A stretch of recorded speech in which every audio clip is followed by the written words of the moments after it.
Unraveling Slang. The phrase, Snuff It Explained. Hello, everyone, welcome back to our channel. Today, we're diving into a rather interesting English slang phrase, snuff it. If you're eager to expand your English vocabulary, especially with phrases that aren't found in your usual textbooks, then this video is for you. So, let's uncover what snuff it means, where it comes from, and how you can use it in conversation. Stay tuned.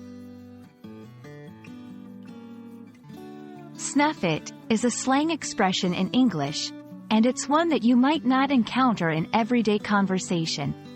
To snuff it means to die. It's quite informal and can often be seen as a blunt or less respectful way of talking about someone's death. Due to its informal nature, it's important to know when and with whom you can use this expression. The origins of snuff it are as intriguing as the phrase itself. The word snuff originally refers to the act of extinguishing a candle. Think of snuffing out the flame. From this act of putting out a light, the term evolved metaphorically to mean the end of life, which can be seen as extinguishing the light of existence. Knowing when to use slang is crucial, especially with phrases related to death. Snuff it is best used in informal settings, and often in a humorous or light-hearted manner, although it can sometimes come across as insensitive. It's not recommended for formal situations or when discussing someone's passing in a serious or somber tone. Here's an example of how it might come up in a conversation. Correct usage: I heard that the fish you won at the fair last week snuffed it.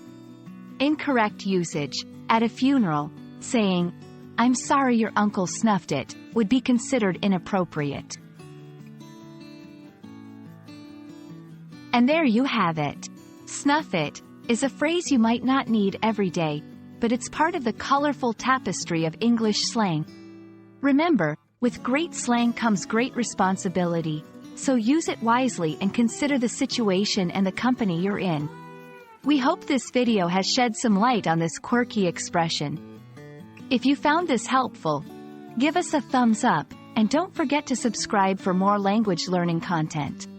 See you next time.